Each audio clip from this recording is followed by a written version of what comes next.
Hey everyone, Björkvin from Audio Issues here, author of Step by Step Mixing, and today I have a very special treat for you.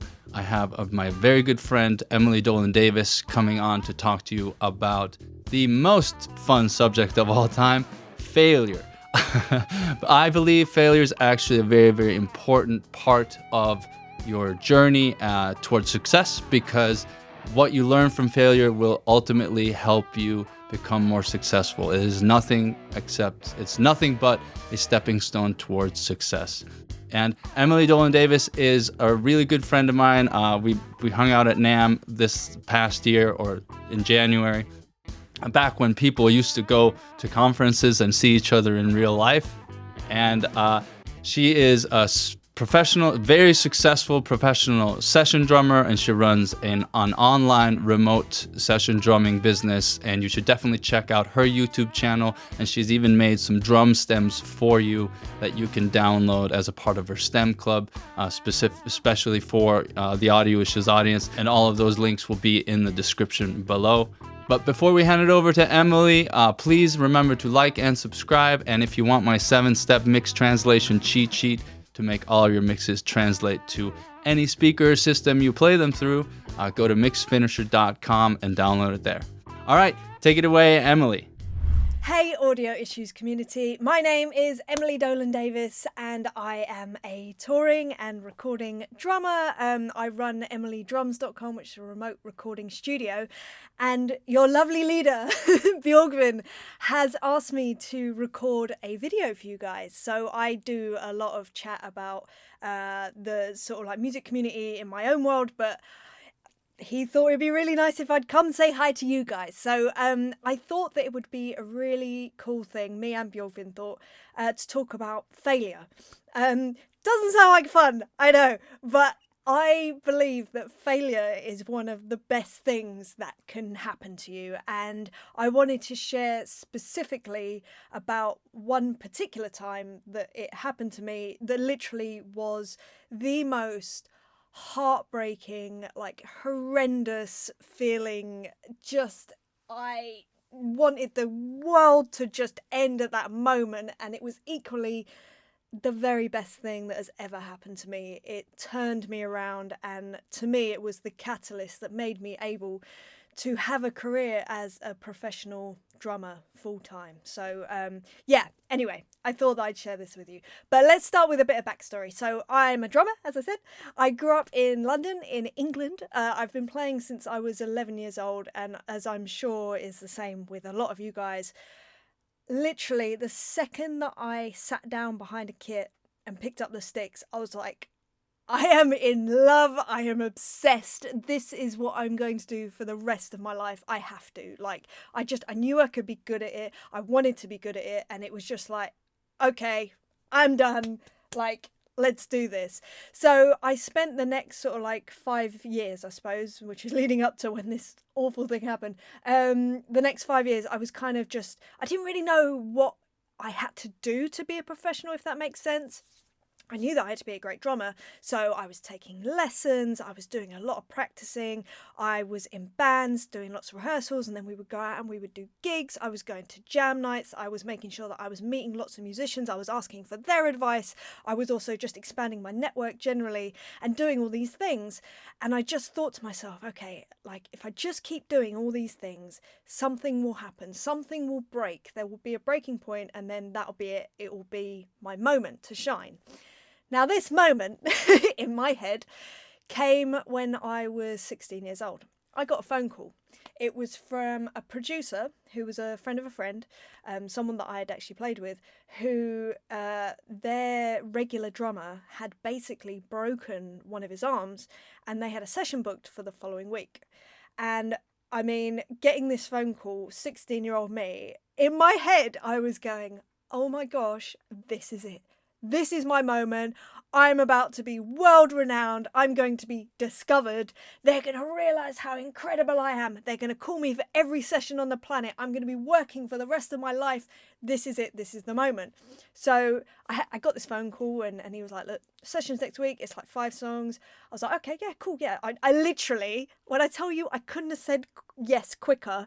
it literally just came spitting out of my mouth. It was so instant. I was like, yeah, I'll come do that. And it was in a studio in central London. I mean, the whole thing was just like, this is the dream. I've made it. Yes.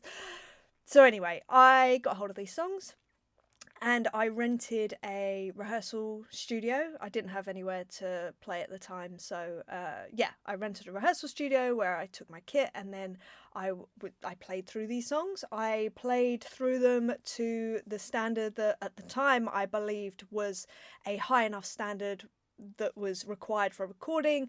I'd done a few, like I'd had a bit of experience recording before just with bands. I will point out that none of these experiences in the past were done to a click, because they were like heavy metal bands, and it was just, I don't know, it's just the way it was.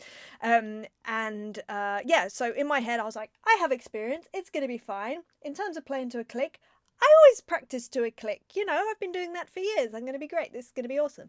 So learned these songs and was ready to go. Had my little kit, my little Yamaha Stage Custom, and rocked up to the studio, set my kit up. They sorted out the gain structure. I did a bit of playing, and the producer was like, right, are we good to go? Should we go with the first song? Are you ready for the first take? And in my head, I was like, yes, I am ready. This is happening. This is the moment. This is my moment. So anyway, I go into the drum booth. I sit down. I put on the headphones. I'm like, cool, okay, I'm feeling good about this. I'm feeling really, really good. The producer comes over the talkback. Cool, are we good to go? Absolutely. All right, hit record. Red light goes on. Click starts in my ear, and I start to play the song. And when I tell you this, everything, every element of my playing fell apart. I was not playing to the click. I was not locked in with the click. I was not locked in with the guide track. I mean, I may as well have just been in there playing by myself. It was ridiculous. My feel was just, I mean, it was the lumpiest, most horrendous feel. That just didn't fit with the song anyway. The consistency was all off. It was like, it felt like my whole body was kind of falling apart. Like, you know, when, like, I liken it to this. You know when someone says, I don't know if anyone's ever said this to you, but people have said it to me for various reasons. Right, just walk down that road normally whilst I watch you walk, or whatever, for whatever reason. And all of a sudden, you're so aware of every movement that your body is doing that you just are incapable of walking normally. And that's what it felt like. It felt like all of a sudden, I didn't know how to play the drums. Like, it almost felt like I hadn't even played a day in my life. The whole thing just fell apart. In my head, I was trying to be optimistic. I'm a relentless optimist to the point of probably annoyance. So apologies in advance if you have to spend any time with me. But I was like, well, maybe it doesn't sound as bad in the control room. Maybe I'm just being super hard on myself. Let's hope that that's what it is. Now, anyone that is watching this who has recorded in any capacity, be it studio, home studio, commercial studio, home studio, just anything, that is never the case. It is microscopic. And I thought, right, well, maybe it's fine. Maybe it's going to be okay. Anyway, we get to the end of the first take, and I hear over the talkback the thing that confirms to me that it really is not okay. Emily, are you okay in there? I was like, yeah, I'm good. Do you need anything different in your mix? Maybe a bit more click? And I was like, oh no, I've been found out. I mean, talking about things like imposter syndrome, this was serious. I mean, I was actually an imposter in this scenario. And I was like, oh my gosh, it's worse. So I sort of said, oh yeah, that'd be good actually, yeah, a bit more click, thinking maybe by having more click this will resolve this whole situation and all of a sudden I'll play perfectly. I don't know what planet I was living on. Anyway, so they turn up the click, and the guy was like, the producer was like, right, should we go for another take? Yeah, great, let's do that. All right, so red light goes on, click starts, worse. Like, couldn't be more worse.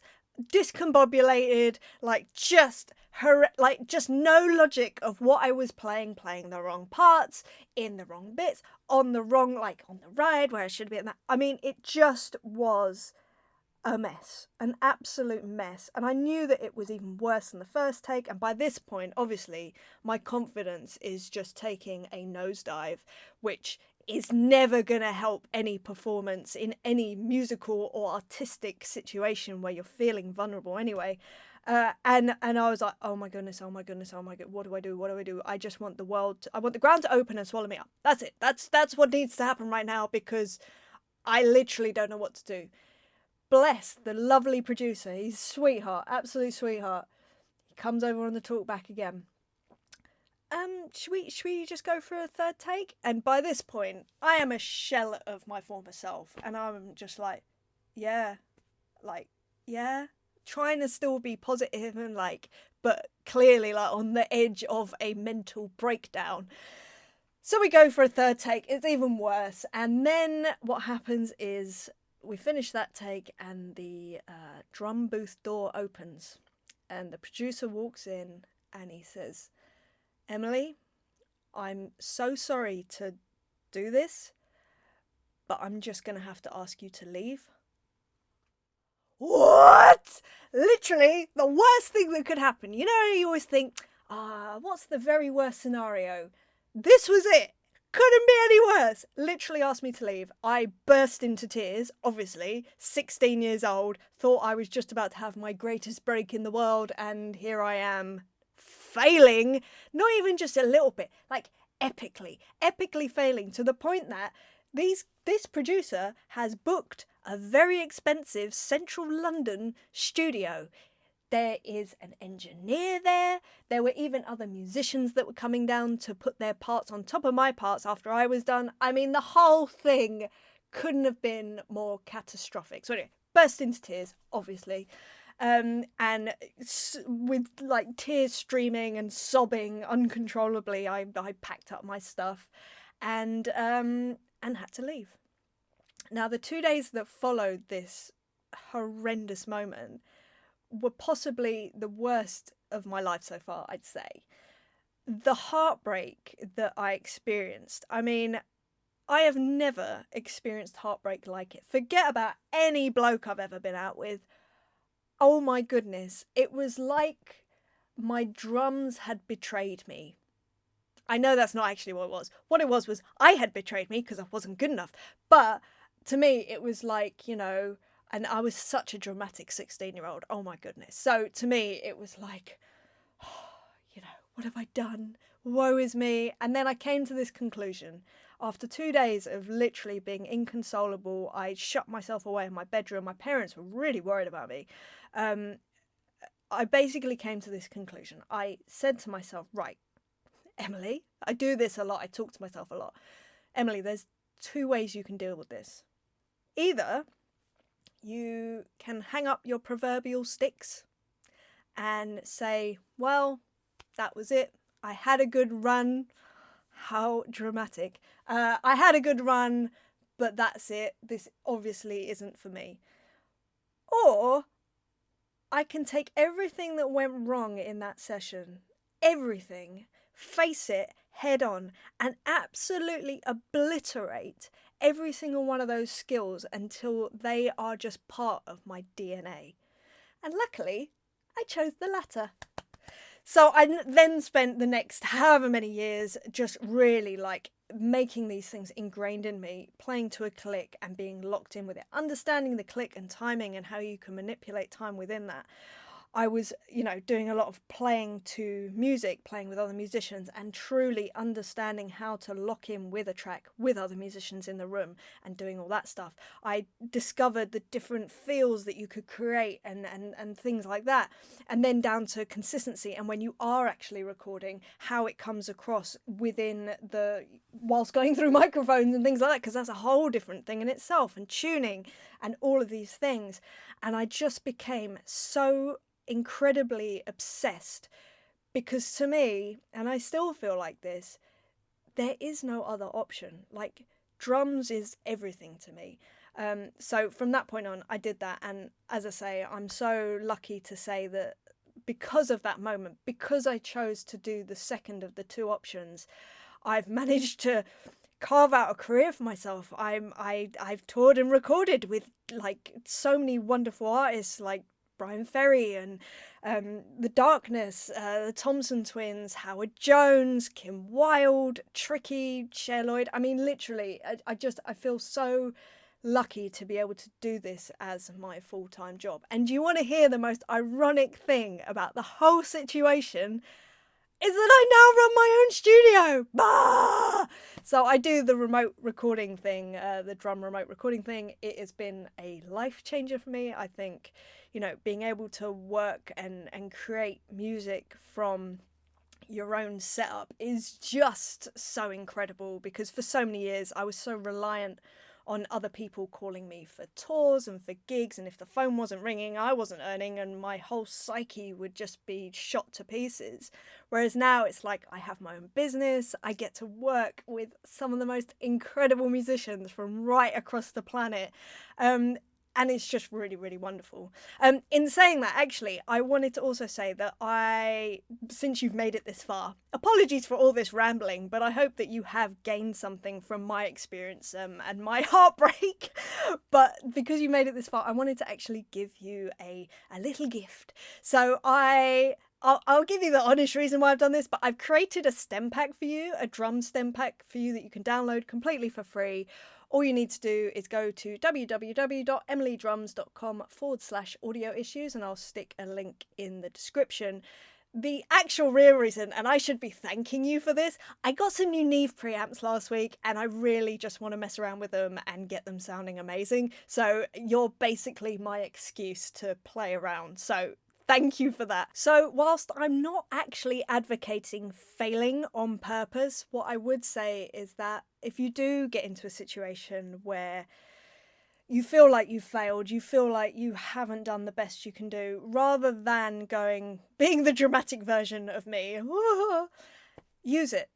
Use it as a way of pinpointing exactly where your weaknesses are. Make a plan and absolutely kill it. Just go, right, I'm going to focus on this thing.